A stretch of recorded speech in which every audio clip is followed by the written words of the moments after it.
Good afternoon, everyone.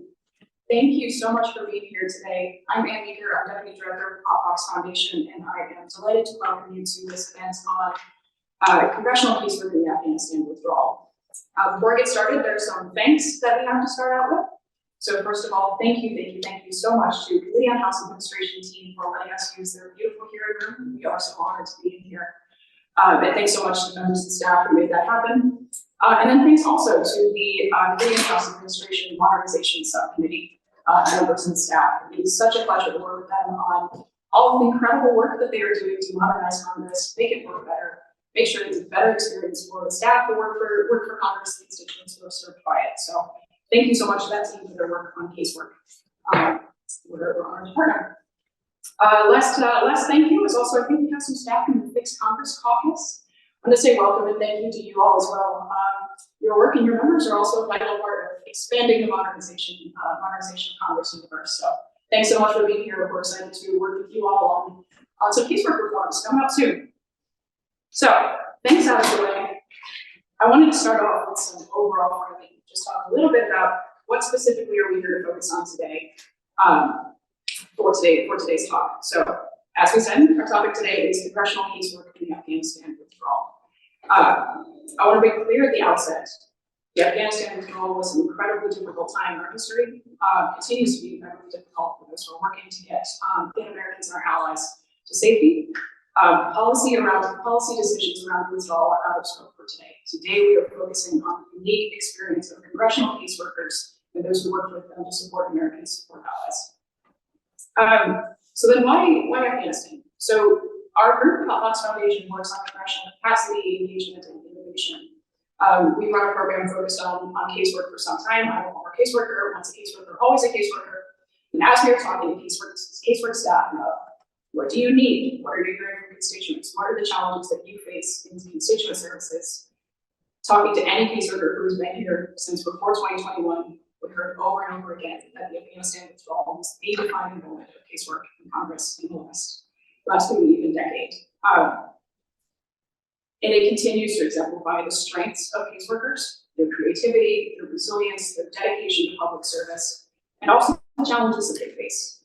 Challenges with dealing with agencies to get accurate and timely information that's going to help constituents, challenges talking to each other, challenges sharing information, and then also the ways that they overcome those challenges to find new ways to connect, to share information, to serve constituents.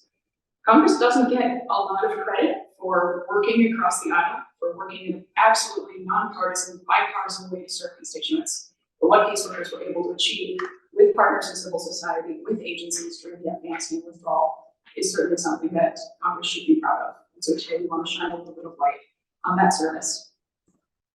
So my job today is mostly to be quiet and let our expert panelists tell you the story of what happened in the Afghanistan withdrawal from a caseworker's perspective, from the perspective of folks who worked with caseworkers. So today I am honored to be joined by our panelists. First we have Jenna Jaffe, immigration specialist and caseworker.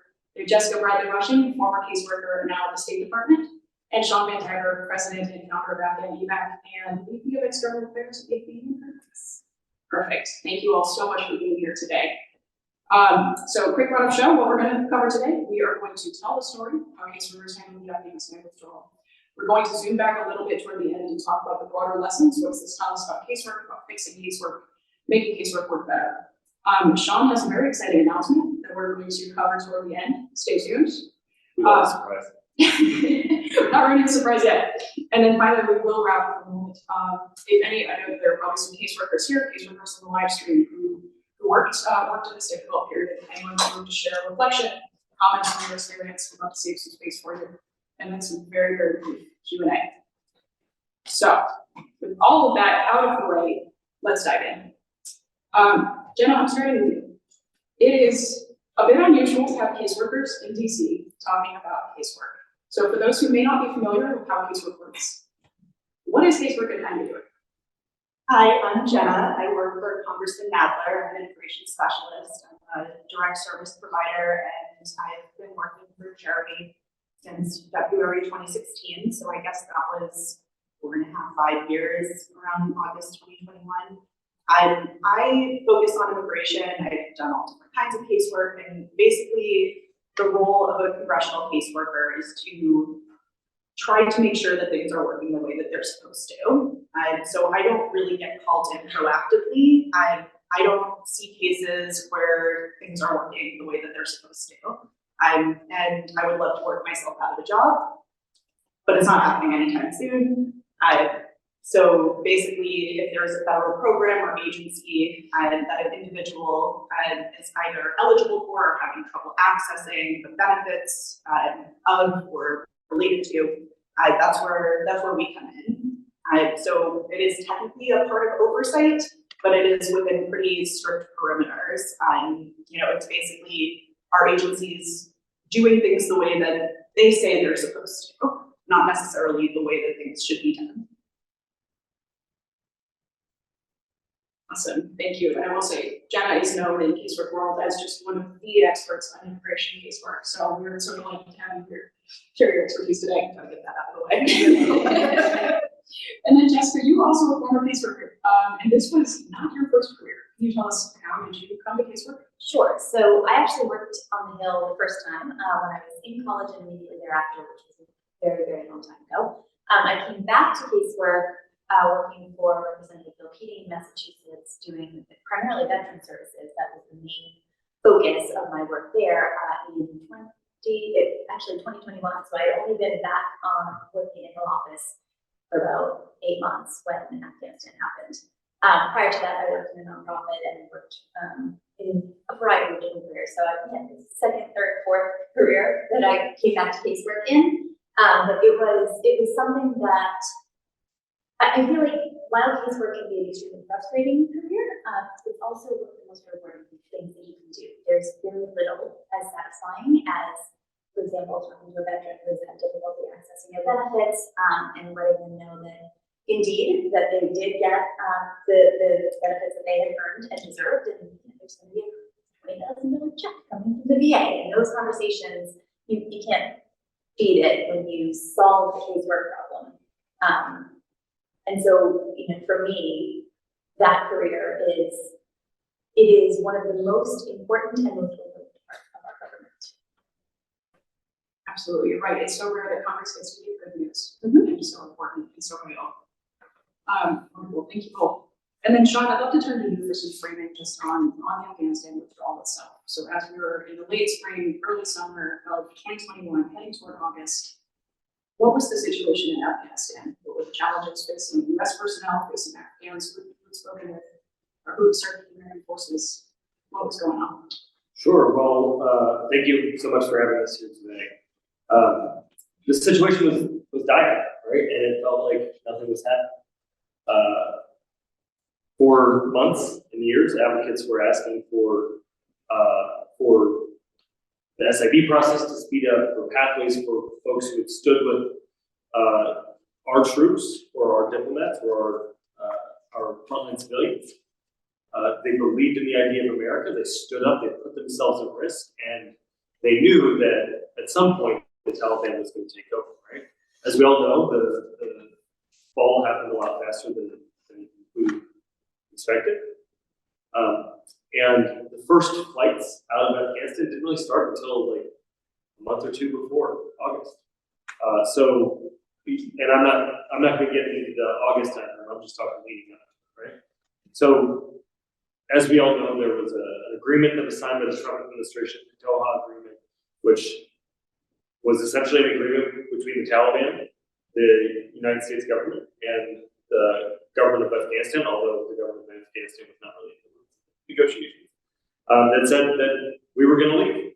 And there were two things that were really important in that. One was that we would pull all of our U.S. forces out, and that the Taliban would not allow, the Taliban and the government of Afghanistan would not allow terrorism to happen from Afghanistan. And concurrent to all of that, while that was happening, what was happening here at home was the last administration was deconstructing the resettlement and refugee system, was slowing down the SIV process.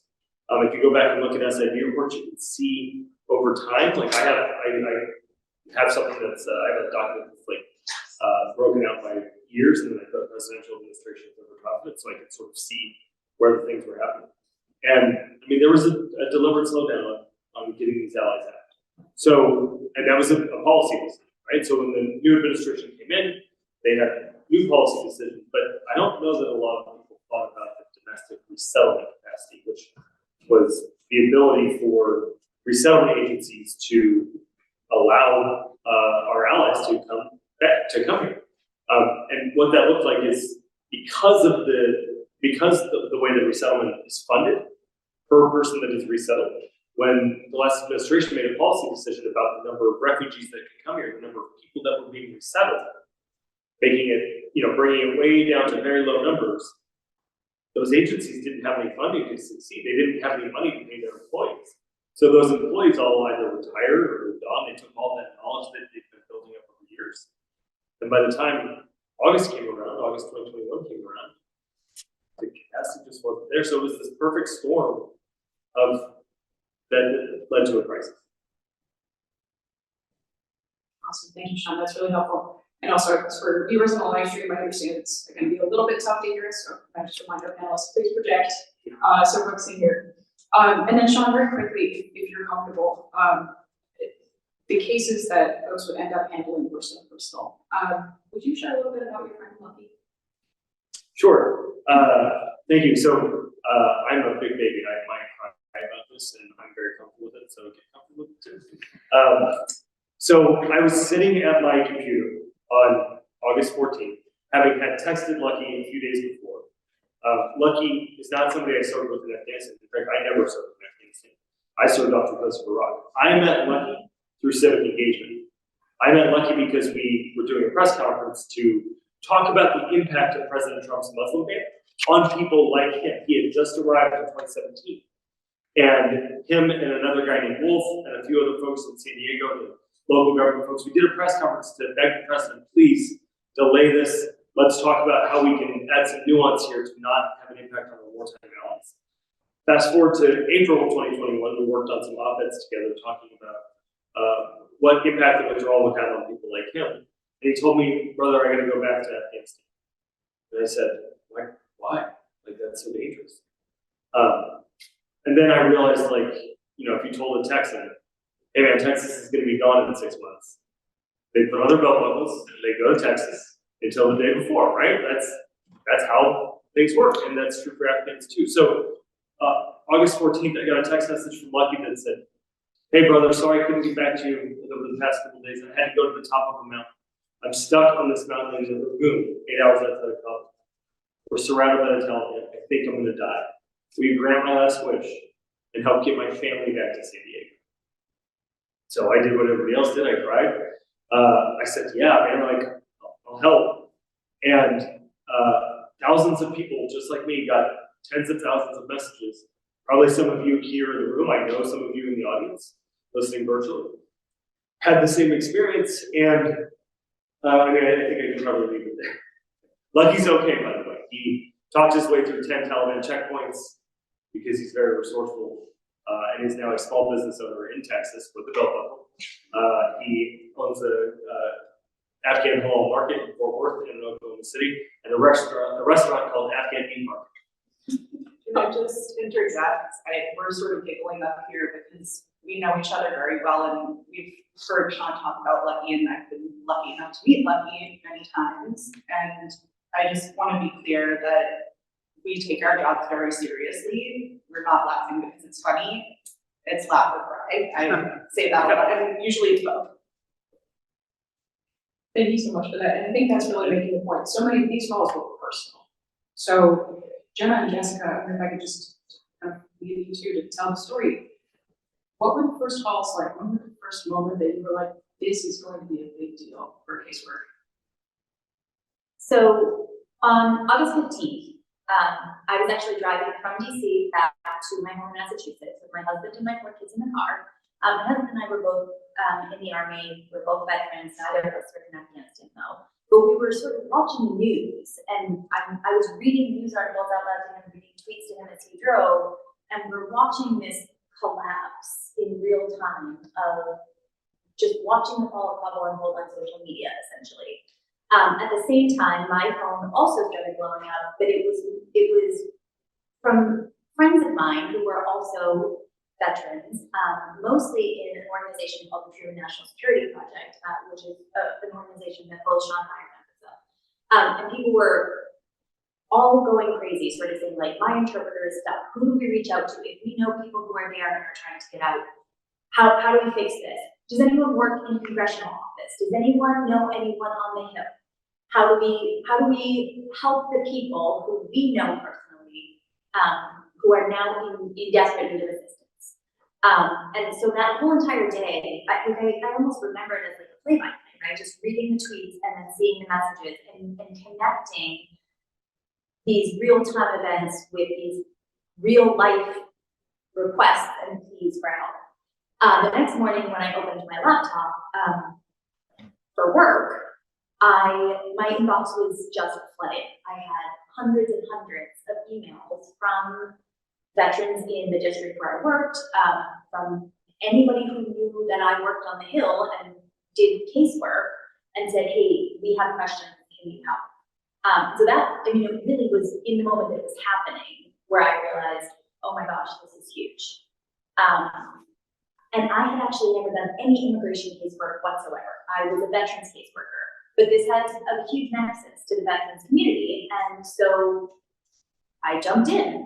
But the moment for me was really Monday morning, August 16th, when I opened my laptop and I was just inundated with requests for help. Yeah, so I had a little bit of a different experience, but I think there are some parallels. And just one of the reasons I think we have worked really well together is because I don't have any background in work with DOD.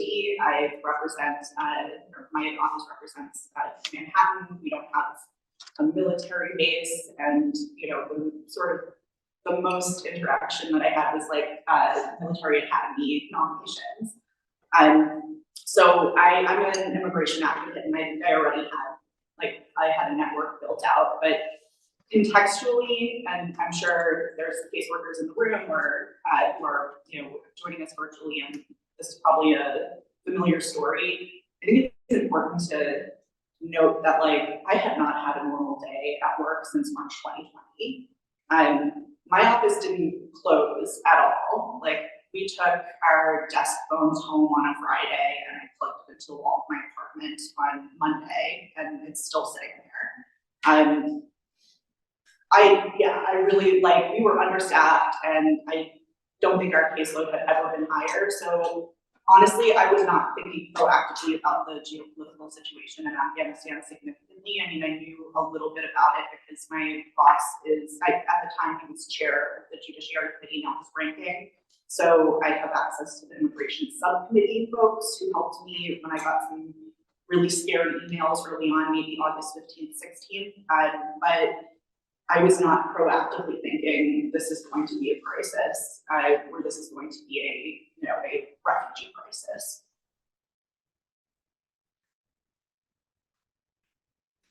So that's really helpful. And so then when you started getting these calls, the normal casework procedure is you wrap up an inquiry, you get permission, and you go to the agency. Is that what happened here? I mean, to sum up, no. So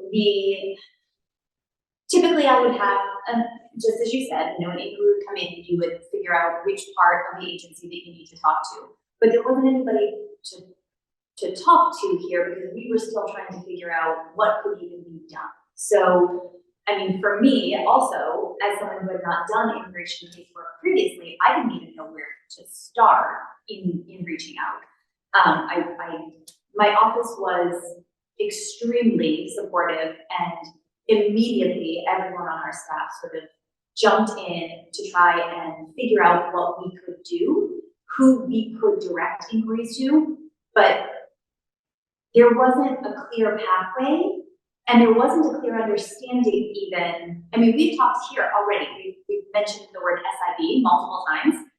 For those who don't know, that is a special immigrant visa this is a category of visa that certain people are eligible for. So Afghans who served alongside us over the course of 20 years of war are eligible if they meet certain requirements for this specific kind of visa.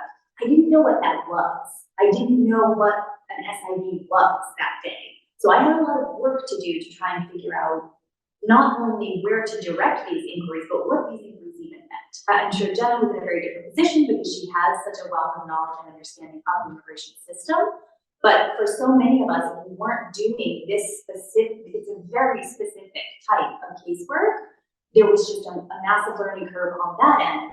And then trying to figure out in the midst of all of the whole entire US government's response to this crisis, everyone in government was inundated with requests. It didn't matter what part of government you worked in. If you worked in government and someone who had an Afghan who needed assistance knew you, you were getting phone calls, you were getting emails, you were getting texts. So sifting through the many layers of complication there, I think was the first and most difficult piece of it for me. And I think that piece of just how do you sift through so much information that's not the information that you need, it was a really key piece of just how do caseworkers figure out how to communicate with each other and find their own answers here.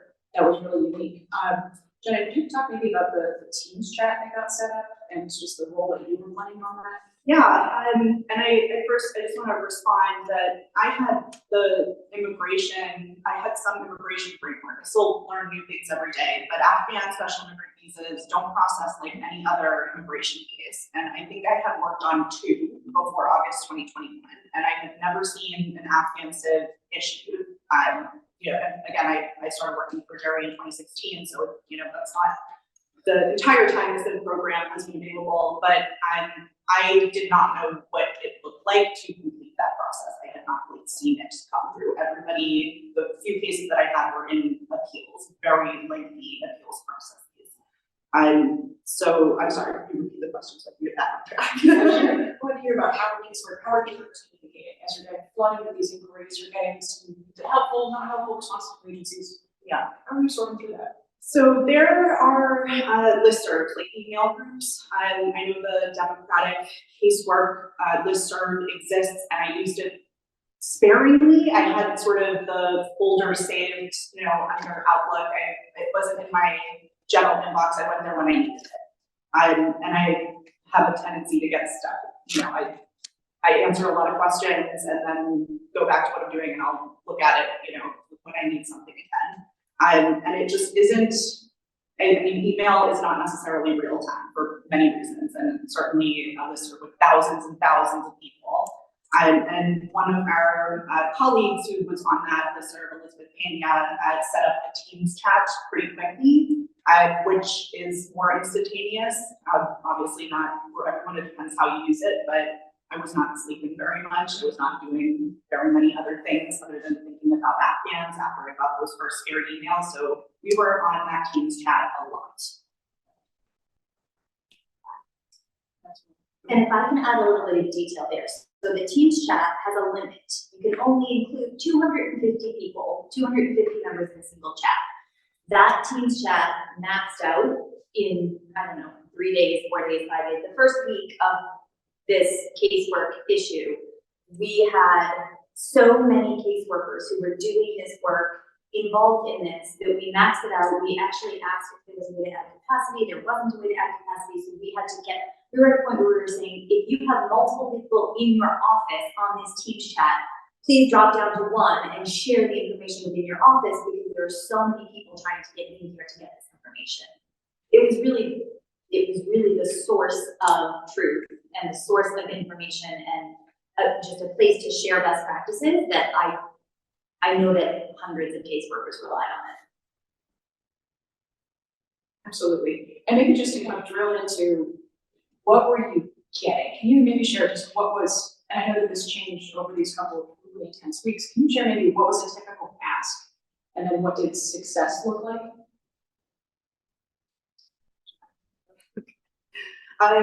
So it's a good question, and I'm not going to give the best response right now, but the typical ask was help me help my family get out of Afghanistan. And that's important because, like you said, you know, a big part of immigration casework and all casework and all direct service, but immigration casework, I think especially because the system is so compartmentalized and complex and takes so long, and each point has a ripple effect and failure points that are, you know, rarely within the applicant's control. I really like a big part of the job is discerning what the ask is. We're trying to bring together what is being asked, what they're looking for from you, and what is possible, and what we can actually do right now, what's the next step, what needs to happen first. All of these things matter, and it's never the same. Even two cases that appear identical, there are no two cases processed exactly the same way, and that's in normal circumstances, not in an active crisis situation. So, I mean, this was there was no system. I am used to navigating and trying to help people navigate bad systems, or systems that are working exactly the way that they're supposed to, they're just not supposed to be navigable. This was no system. There was no system to navigate. I think also, for me, at least in those last 2 weeks of August, there weren't requests to help me finish processing my SIP application, right? People weren't asking for help with the, overcoming bureaucratic hurdles. They were saying, I'm trying to get to the airport in Kabul. Can you help me figure out how to get to the airport? Which roads are blocked? Which gates are open? And so it wasn't really solving casework problems in the typical way that you would, we are faced with a bureaucratic hurdle, there's a problem with your application, there's paperwork that you're missing. That wasn't August. August was, me, my wife, and our 4 children are standing outside the airport gates for 24 hours. Can you help us figure out which one is going to be open and how to get through? It was a very different type of assistance that was being requested to any other type of casework question I had ever seen. And just to put a point on, Judy, you mentioned this, but the feeling of handling this as a casework team. Again, you're working Kabul time, so you're up all night. You have support from your staff. You're trying to some of your team, ideally, hopefully. You're trying to sift through this team's channel and figure out what is happening. How do I glean from the other caseworkers working this? What's real? What's not real? What can I rely on? As you're getting inundated with these questions of, I'm standing at the gates with my family. How do I get through? Can you talk just a little bit about this? How did you handle this? I mean, the busiest time of day was midnight to 3 a.m. East Coast time, because that was 8 a.m. in Kabul. Midnight on the East Coast is 8 a.m. in Kabul. I was probably sleeping maybe in 2-hour increments for most of those 2 weeks. So like sleep 2 hours, wake up, work for hours and hours and hours, sleep 2 hours. My husband was bringing me food and saying, like, have you eaten today? And I'd be like, what is today? Probably not, right? So it was just a cadence and a pace that, it was unsustainable, but it was we had no choice, right? There was no other option. It was a 24-hour operation. I also think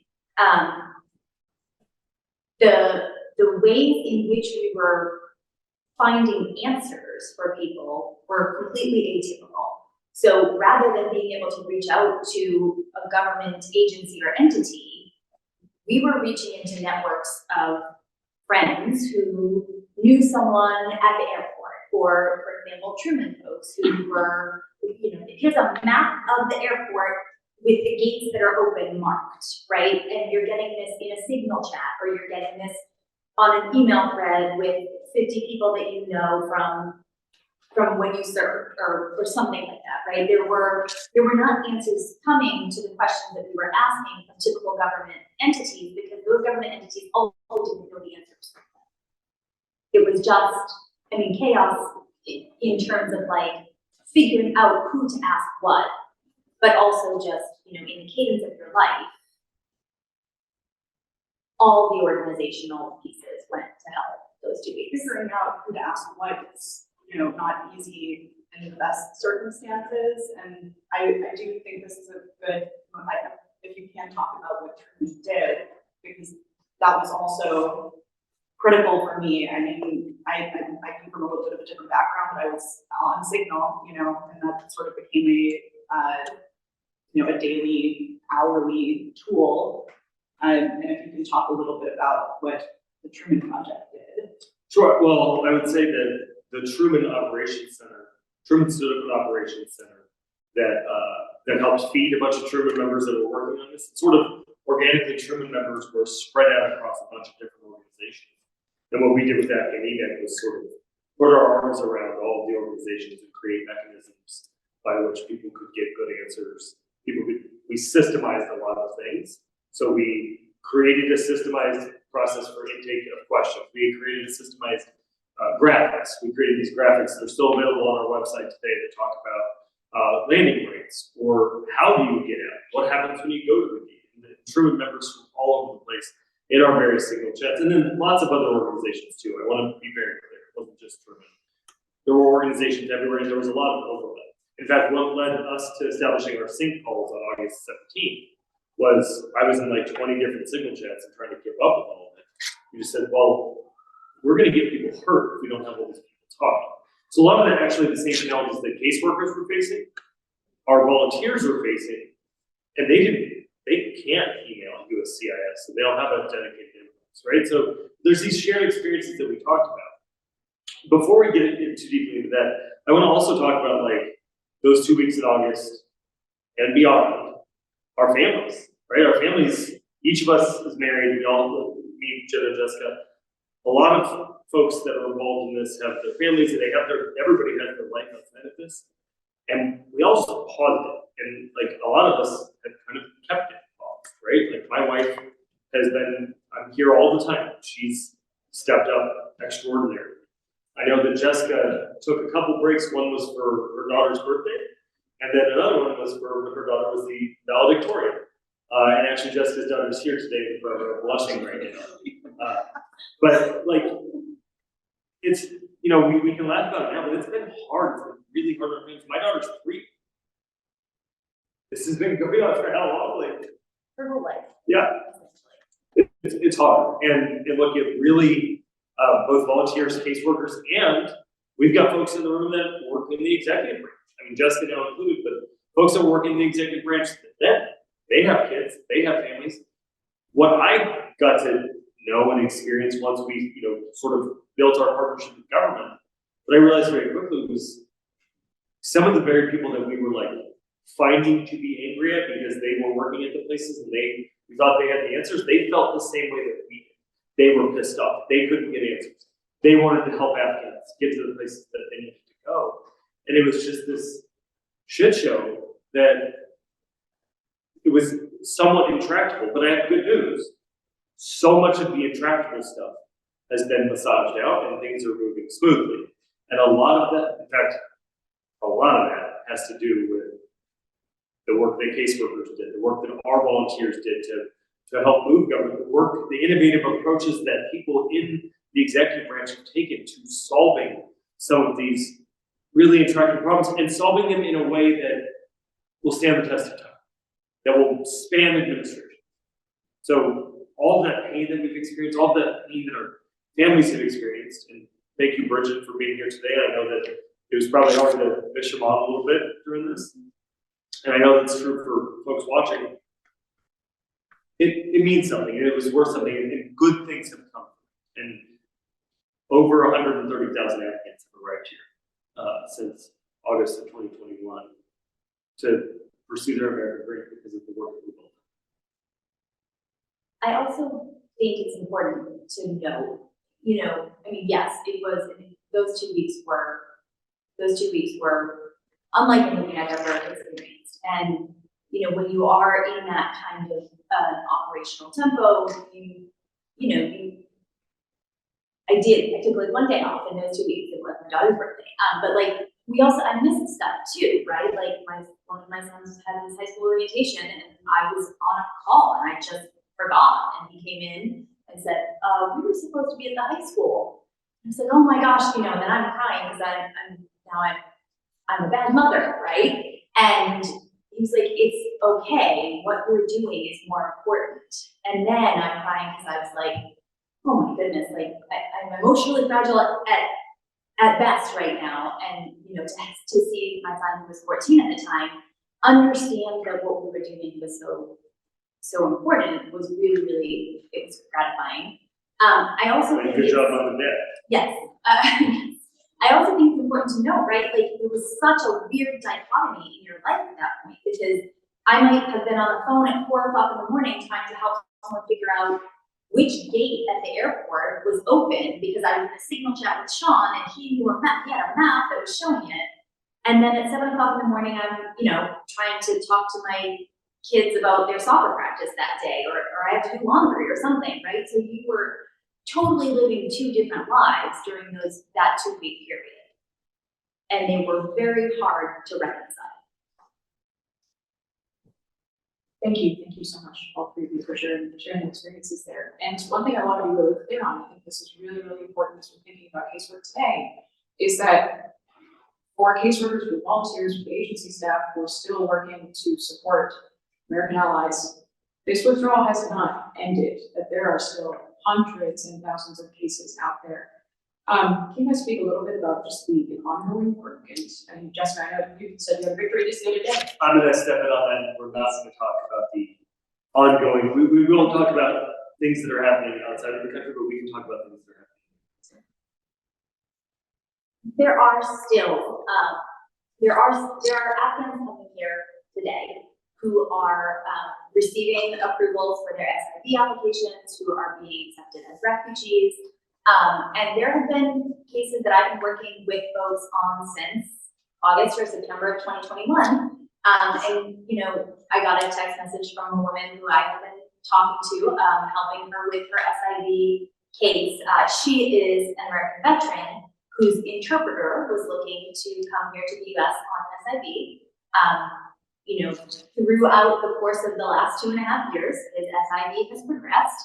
And he came to the United States about a week and a half ago, and she sent me a text message of her meeting him at the airport, himself, his wife, and their young children. So it is still ongoing. You know, I think that was my oldest case, who I was still in touch with, sort of monitoring their progress and keeping track of where they were. But yeah, for most caseworkers who started this in August of 2021 and who are still on the hill doing casework, they're still doing cases like this. And I'd like to jump in here and say that we're still meeting with caseworkers every 2 weeks. I did cancel tomorrow's meeting, sorry, caseworkers out there. But we're still meeting every 2 weeks with the State Department. We meet regularly with DHS. We did meet regularly with DOD for a little while. That has sort of fallen off. We're meeting regularly with the White House and the National Security Council. And we're all still in this. Our Afghan evac team, our chat is busy, and you know, it's going right now. A lot of folks are watching Hey Afghan evac crew. Like, these folks, there's so many folks that are still dedicated to this and still working. And look, while things have improved, not everything is perfect yet. But what I will say is that I have never seen a partnership with government that works like this one works. We're taken seriously by government leaders who want to innovate. Just this morning, we had a conversation with the U.S. Digital Service about some upcoming things that we're trying to innovate around. And there's the will is there. We're seeing, you know, for the SIV process, they took out a 19-page form, and that has shaved off months from the process. We're seeing improvements all the time. We're seeing dramatic capacity increases. Our website has a list of all of the sort of things that have happened, and you can like sort of pull it down into the policy page. One of the most important things that has been a result of this partnership that is informed and caseworkers are just as much part of this as anybody else. We've fundamentally changed the way that refugee processing works. It used to happen all sort of linearly and like a step at a time. And sometimes one of those steps would expire, like a medical exam would expire. They'd fall off, and then they'd have to start over.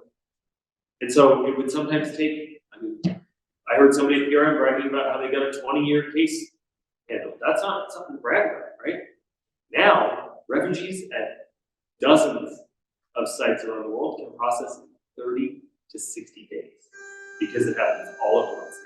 And that is a direct result of the partnership that we've had. And I know that the Fixed Congress Caucus and other folks here at the Committee on House Administration are looking for ways to innovate around that. And I would say, you guys don't have all the answers here. Ask for help from POPVOX, ask for help from other organizations. We'll help too. It's been really incredible, and people want to help. And when we're civically engaged, that leads to, we're in Congress right now, right? 8 months after January 6th, we saw a coming together of the left and the right, with it, like shedding their partisan identities and coming together, and they've stayed together, working in this effort. We're gonna stay together through the election. This is a group of folks all across the American experience, in the caseworker group and in the Afghan Vet Coalition. It just makes me so damn proud to be an American. I picked up 3 new cases this week, and those are, the cases that I opened, and I think that's probably 10 to 15 individuals within those families. So this is not going anywhere. I intend to do this. This is my career. I know how to do one thing. You can't ring the bell. I'm going to be doing this for a while, and I would very much like to not be working with the same Afghans in 10 years who still haven't been able to adjust, but I am prepared to do that if that's what it takes. And again, I know just one thing I really, really want to come out of today's briefing is just how proud Congress should be of the staff work that went into this, and of the staff that continue to dedicate their time and expertise to helping people who need it. So thank you. I think it's also really remarkable how, we commented on the learning curve in those initial days where I didn't know what an SIV was. And now the quality of, and the depth of understanding that the caseworkers now have, you can see it in the way that they ask questions, right? It's no longer a question, it's no longer, is this person an SIV or a refugee? Now there's so much nuance that has been taken in, and the caseworkers have such a thorough understanding of where the barriers are in the stages of this process. They are a wealth of knowledge, and they should be asked, like, where are the broken bits? Where are the places where you continue to run into obstacles?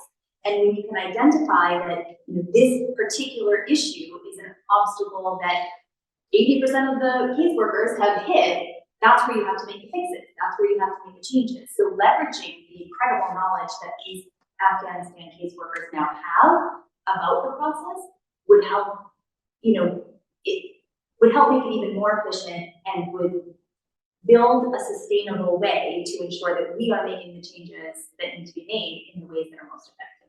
And Afghans themselves, and sometimes they're the same people. Yes. Amazing. And that's where I realize I've been delinquent as a host here to find out that part of the reason for this panel today is because our team has actually just released a report on Congressional Casework in Afghanistan Withdrawal with recommendations. One of those big recommendations is, how do we, Jessica, as you were just saying, how do we learn from this incredibly deep subject matter expertise that caseworkers have on the ins and the outs and the programs and the implementations of laws to make this work better? And we are seeing this. You guys have just pointed out some incredible places where that expertise has been leveraged, where we're seeing changes. It feels like it's happening on the Hill and in Congress in some places. It's not uniform. Jen, maybe, or anybody who feels moved to jump in here, can you talk about maybe some of the barriers to implementing or to leveraging casework expertise in policymaking? Yes. Well, first of all, I think this feedback loop that Jessica is talking about is the reason why CARE works so well. And I do think it's the part of the State Department that works the best. I might be a little bit biased. So I think I know enough to know that I will never know all of the barriers, which is that's kind of the core of the issue. I think the immigration system is such a massive bureaucracy that it is collapsing under its own weight. it's going this way, it's happening in real time, it's been happening. It's happening regardless of what we do or don't do. And for many, many decades, it's been what we don't do. It's like death by 1,000 paper cuts, but then sometimes things align in a particular way, like in August 2021, where paper cuts become open, bloody wounds. And my sense was that the government's response was kind of like, well, we gave you a Band-Aid 10 years ago. Again, I'm not laughing because it's funny. It's, you know, that it's just absurd.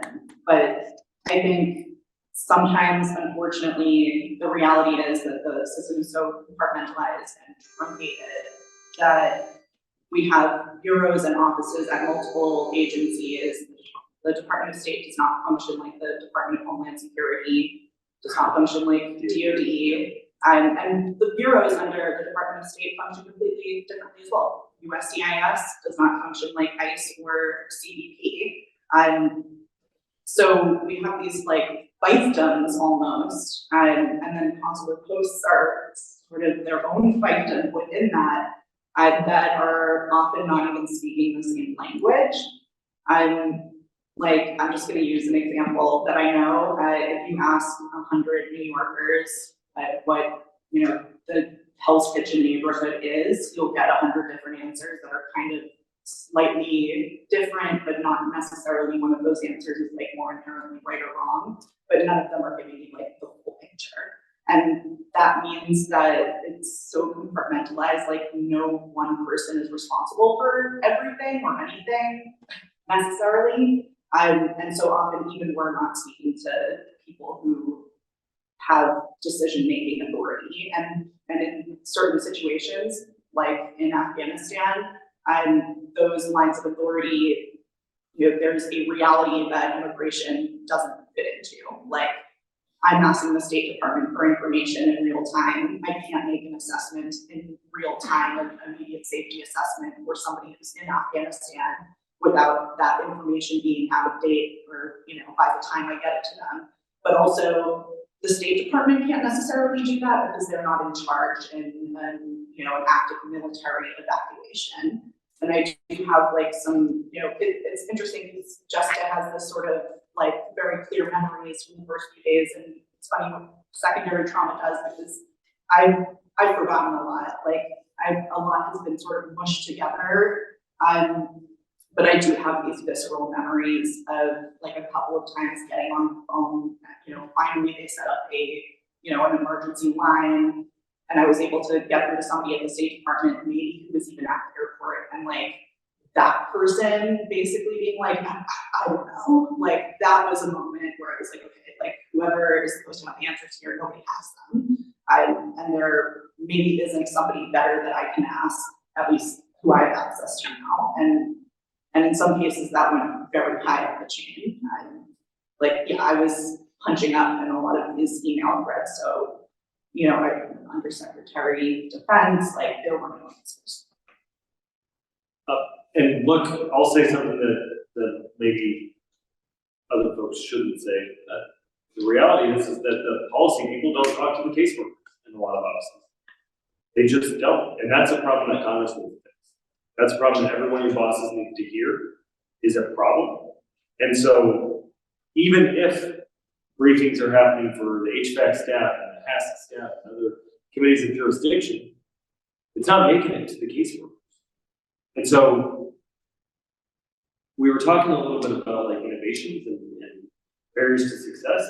One of those barriers to success is inter-office politics or inter-office communications.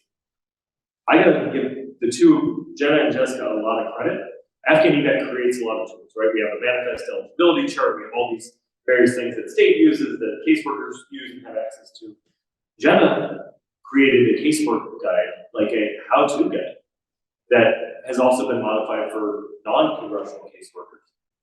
And we made it required reading in our, right? And she updates it all the time. It's incredible. I sent it throughout the interagency saying, hey, we're going to put this out. Let me know if you have any issues. The White House, the State Department, DHS, various bureaus underneath all these places. To a person, they were like, holy shit, this is incredible. And it persists, right? And then One correction that I should have caught that on me.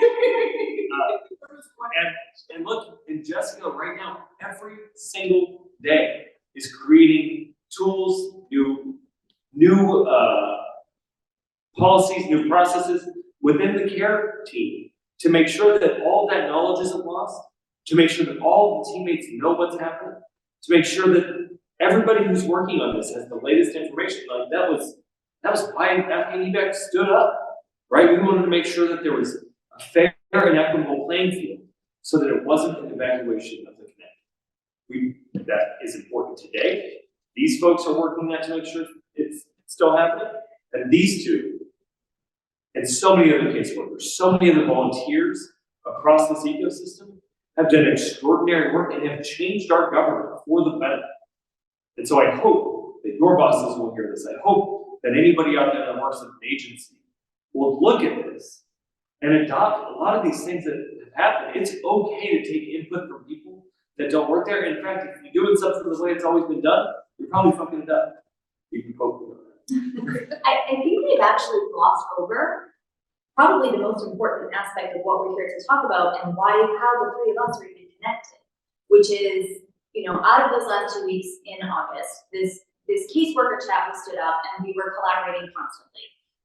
My boss, the member who I worked for at the time, was on HVAC.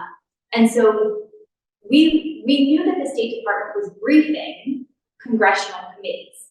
HVAC, SFRC, appropriations committees as well, all of them were getting briefings. But as Sean said, the information wasn't necessarily trickling from the policy folks or the committee staff down to the caseworkers who were actually directly in contact with the Afghans in question or with people who were working with the Afghans looking for help. So what happened was, we're in this team chat with hundreds of caseworkers. I knew Sean through the organization Truman, and I heard that he was standing up Afghan evac, which is the coalition that he leads. Afghan evac is a coalition of 250 organizations at this point, working somewhere in this relocation to resettlement space for Afghans, whether that's aid on the ground, to case management or legal assistance, to actually welcoming and resettling Afghans who arrive here. I reached out to Sean and said, hey, I know that you are getting regular updates from the State Department. We know that there's a gap happening here on the Hill. There's information coming to the Hill. State is briefing the Hill, but it's not getting to the people who need the information most, because those caseworkers are the ones who can actually take the information that is being briefed to the Hill and implement it in ways that will directly impact the Afghans. So we stood up a briefing with Afghan evac and that casework chat, and there have been hundreds of caseworkers involved in these briefings that started in September of 2021 and are ongoing, as Sean said. They still happen on this bi-weekly basis right now. So for the first year, we had a call every single week. The second year, we went to bi-weekly.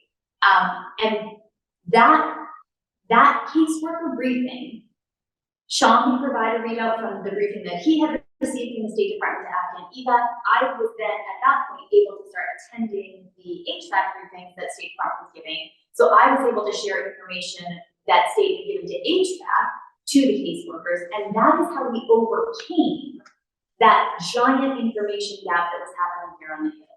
It was a combination of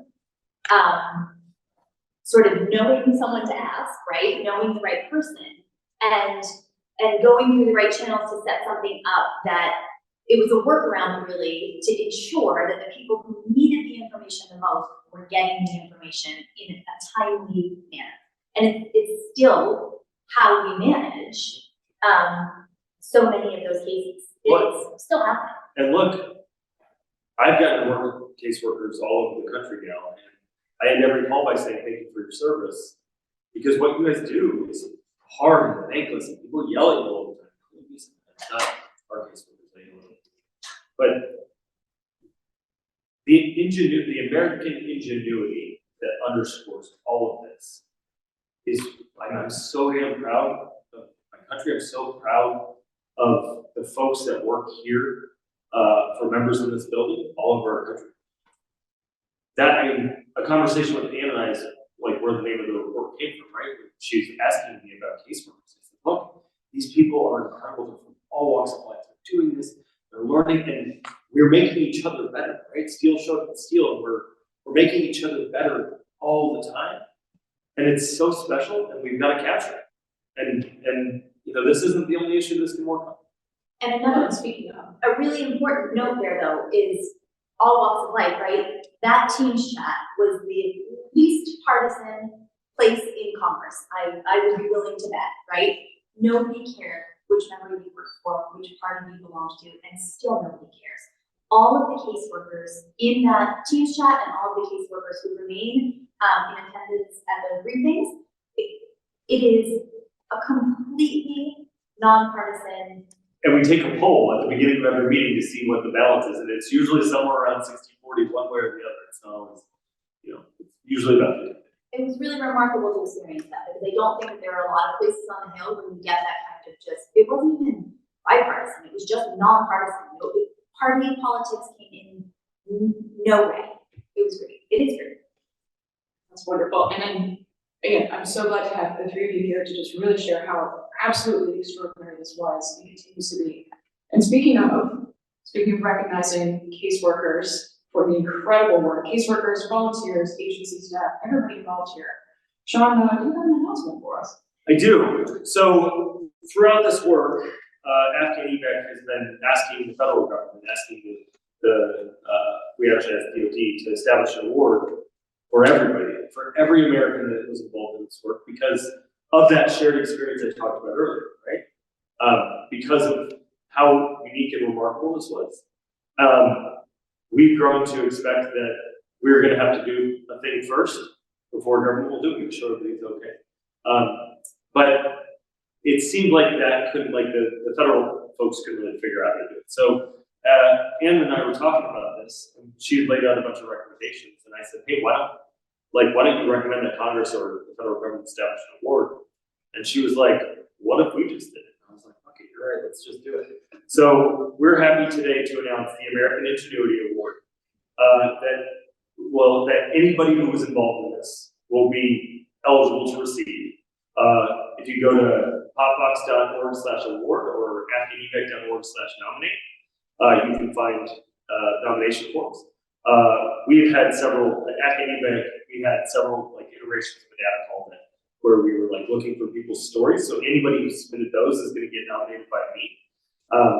And we hope to pull together an event by September to distribute those awards. Every caseworker that signed up for our list is going to get it. So if you were involved in this, if you're listening to this today, and you know somebody who was involved, or you are somebody who was involved yourself, we want you to sign up. And it's not just a trinket that you're going to get. We want to capture your story, and we want to keep it on our website as a living reminder of how this went down. We want you to share your story. We want you to tell us what happened. Tell us the highs and lows. Tell us what this meant to you, and tell us the impact you've made. What we've all done together has made a generational impact. So Afghan evac and POPVOX Foundation are very proud to announce the American Ingenuity Award today, and you should look at the internet for more information. Both of our websites have it. Absolutely. So again, folks here, if you're here from the legislative team, maybe you want to talk to our caseworkers about why they brought out their experience to make sure that they get nominated for that. Wonderful. I realize that we are out of time. Couldn't cut off this conversation because we're just learning so much, and again, the insights here, the service that you all have done. Thank you for being here to share this. Thank you so much, all the caseworkers in the live stream. It is such an honor to be able to have worked on this report, to get to hear some of your stories. So thank you for your service. Again, if your folks are interested in looking at the full report, that is up at popvox.org/Afghanistan. That award is popvox.org/award. We make that very easy for you. And then if anyone wants to come chat to me about experiences, casework, all that good stuff, finding that at popvox.org. Always very happy to chat. So thank you again to our panelists for being here today. Thanks for everybody joining us in the live stream. We really appreciate it.